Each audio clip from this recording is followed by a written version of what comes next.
दोस्तों मौजूद हैं अलवर की प्याज की मंडी में और हमारे साथ में जुड़ गए हैं सौरभ भाई कालरा जो कि अलवर के युवा प्याज व्यापारी हैं। तो करते हैं सौरभ भाई कालरा से खास चर्चा, क्योंकि इन दिनों अलवर में जो प्याज की आवक है भरपूर है, लेकिन किसान हैं जो भावों को लेकर मायूस है। मौसम ने भी किसानों का साथ छोड़ दिया है, क्योंकि पिछले 2 दिन से मौसम अलवर में नमी का बना हुआ है। तो मिलवाते हैं आपको सौरभ भाई से, करते हैं खास चर्चा। सौरभ भाई नमस्कार। नमस्कार। जेपी न्यूज़ के सभी व्यूअर्स को, अलवर मंडी के सभी आड़तियों की तरफ से और आसाराम प्याज कंपनी के प्रतिनिधि के रूप में मैं सौरभ भाई आपका अभिनंदन करता हूं, हार्दिक स्वागत करता हूं। सौरभ भाई, पिछले कुछ दिनों से अलवर में जो भाव है उनमें कमी देखने को मिल रही है। इससे किसान भाइयों के चेहरे पे वो खुशी थी जो अचानक से गायब हो गई है। देखिए, इतना बड़ा दौर रहा 2 महीने का, जो भाव स्टेबल रहे। 1500 भी प्याजें बिकी, 1200 भी बिकी और 2000 भी प्याजें बिकी। प्याज की उपज भी बहुत अच्छी रही किसान की और पैसा भी बहुत मिला। लेकिन अब सूरज ढलने को है, अब जो है प्याज अलवर की जाने को है। तो प्याज जो है वो नीचे अपने स्तरों पर आ चुकी है, क्योंकि सरकार की जो नेफेड की खरीदारी चल रही है उसने भी बाजार में प्याजें आई हैं और उसने रेट गिराए हैं। साथ में भावनगर और नासिक जो प्याज है वहाँ पर बहुतायत में प्याज आ रही है, जिसकी वजह से प्याज की मांग में जो है गिरावट आई है। और साथ में मौसम आप देख रहे हैं, मौसम किसान के अनुकूल नहीं है। रात को कूल पड़ती है, ओस का वातावरण है, इस वजह से प्याजों में नमी है। नमी वाली प्याज ज़्यादा लंबी की दूरियां तय नहीं कर पाती है और इसी का कारण है कि प्याज जो है खाली यूपी और राजस्थान और आसपास पंजाब हरियाणा यहीं तक ही सीमित है, लंबी दूरी तय नहीं कर पाती। सौरभ भाई, यदि फसल की बात करें तो अब कितनी फसल अलवर में पूरे जिले में मिलाकर बची है, परसेंटेज में बात करते हैं? देखिए, एक आंकड़ा अगर देखा जाए तो मोटा मोटा 20% जो प्याज है अभी भी खेतों में है। कई ऐसे क्षेत्र हैं जो पिछेती प्याज थी, पिछेती के जंगल अब चालू हुए हैं। 80% प्याज जो है खेतों में से निकल चुकी है, वो बिक चुकी है, किसानों को उनका पैसा मिल चुका है। लेकिन 20% जो किसान हैं जिनकी प्याज अब उपड़ना चालू हुई है और मंडियों में आने लगी है, उनको मायूसी का सामना करना पड़ रहा है। मैं आपके चैनल के माध्यम से जो हमारे सरकार के प्रतिनिधि हैं उनसे भी कहना चाहूँगा कि अलवर की प्याज को आपने विशिष्ट जीन्स के रूप में एक जिला एक उपज में शामिल किया है। ये बहुत हर्ष का विषय है किसानों के लिए। लेकिन उसके साथ साथ इन किसानों के लिए ट्रेनिंग सेंटर, और अब हम देखें तो प्याज की बीज की खरीदी चल रही है।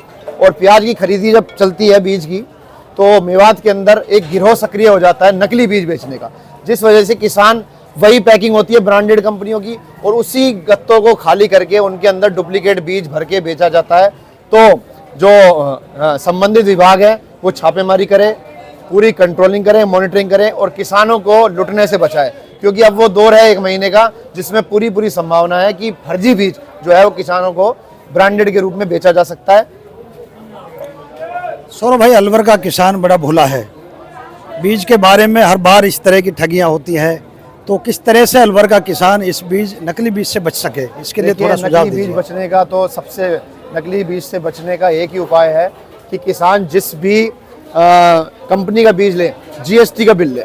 जीएसटी का बिल जब होगा तो कल को बीज में अगर नकलीपन पाया गया तो उसमें कोर्ट केस भी हो सकता है और कोई और अन्य जो भी प्रशासनिक कार्रवाई हो उसके जिम्मेदार बन सकते हैं। लेकिन चलते फिरते लोगों से बीज ले लेना, यूट्यूब के माध्यम से बीज ले लेना, कोई डायरेक्ट फोन पे बीज मंगा रहा है, पैसे डाल देता है, इस तरह की ठगी का शिकार भी मैंने देखा है कि किसान हो जाते हैं। तो इनसे हमको बचना चाहिए।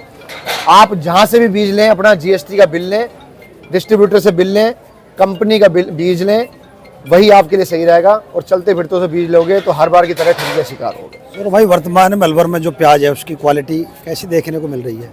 देखिए, अब प्याज जो है वो उसकी क्वालिटी बिल्कुल डाउन हो चुकी है, रंग उड़ चुका है और प्याज जो है नमी आ गई है उसके अंदर। एक अंतिम 10-15 दिन का सीजन है, ये भी शांति से निकल जाए। लेकिन ये जो अंत में जिनकी पिछेती प्याज है उन किसानों को देखकर हम जरूर मायूस हो रहे हैं कि उनको वो भाव नहीं मिला है जो अगेती प्याज वालों को मिल चुका है। तो सौरभ भाई, एक अंत में छोटा सा सवाल है कि किसान भाइयों को, जो बचे हुए किसान हैं, उनको क्या संदेश देना चाहते हो ताकि उनका? देखिए, प्याज का घाटा प्याज ही निकालेगी, उदास मत हो। जो हो गया अगले साल फिर एक नई आशा के साथ, एक उमंग के साथ आप प्याज लगाइए। आने वाला वर्ष जो है वो अच्छा रहेगा। अगर 1 साल घाटा हो गया तो ये व्यापार ऐसी चीज है कि आप एवरेज निकालिए। 1 साल घाटा हो गया, 2 साल की लगाइए, दूसरे साल भी हो गया तो 5 वर्ष का अपना एवरेज निकाल के देख लीजिए। ये प्याज जो है प्रॉफिट ही प्रॉफिट देके जाएगी। यानी कि मेवात में एक फेमस डायलॉग भी है और कहावत भी है कि प्याज का टोटा को प्याज ही भरती है। प्याज का घाटा प्याज ही भरेगी। और जिस तरह की राजस्थान सरकार की पॉलिसी चल रही है, आगे आने वाला समय जो है प्याज की किसानों के लिए सुखद होगा।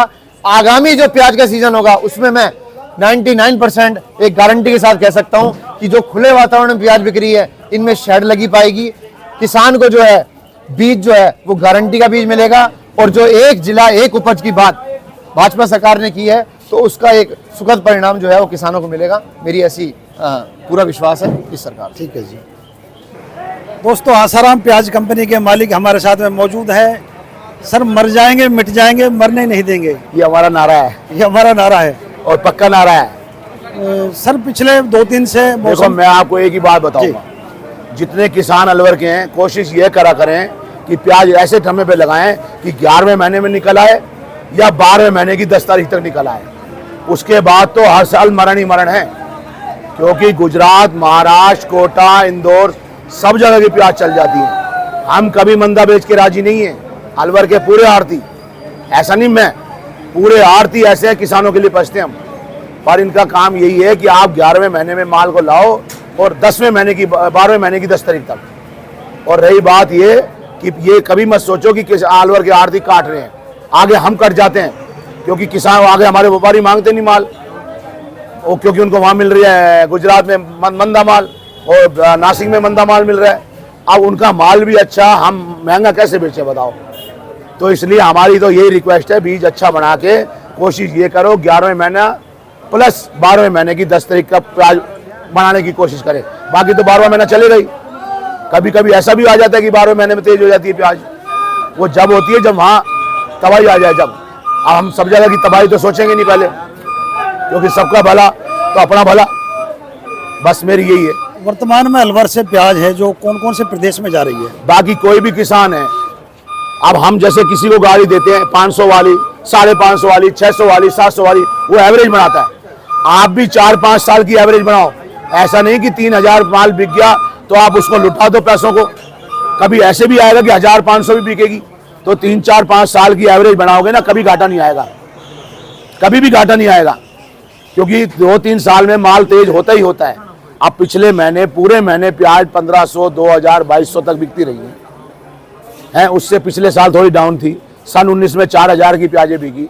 तो ये 5 साल की गणित लगा लो, आपकी 1500 रुपए की एवरेज आ जाएगी। ऐसा भी माना जाता है कि सब्जी में इसकी गिनती आती है प्याज की, तो हर 3 साल में एक सब्जी महंगी होती है। कभी टमाटर हो जाता है, कभी अदरक ये भी होती है, लहसुन हो जाती है। ये भी होती है। लहसुन की तो अब दवाइयां बढ़ने लग गई। लहसुन तो दवाइयों में ज्यादा काम आ रहा है ना। वो तो एक तरह का मेडिकल सिस्टम हो गया, तो वो तो तेज रहेगा ही रहेगा। अलवर की प्याज का स्टॉक भी नहीं कर सकते, नहीं कर सकते, ये ताजा खाई जाती है। बिल्कुल। ये तो माल पहुंचे और बिके, 2 दिन रुक जाता है तो इसमें किल्ले आ जाते हैं, अंकुरण हो जाता है। हाँ। ठीक है जी, धन्यवाद जी। बाकी हम किसानों के लिए कभी भी बुरे नहीं है। आज किसानों की मंदी बिक रही है, ये जितने उदास है उससे 4 गुना हम ज्यादा उदास है, क्योंकि हमारी कट्टे से कमीशन नहीं है, हमारी सैकड़े से कमीशन है। इनका 100 घटता है तो 4 रुपये हमारे भी घट जाते हैं। चक्कर ये है।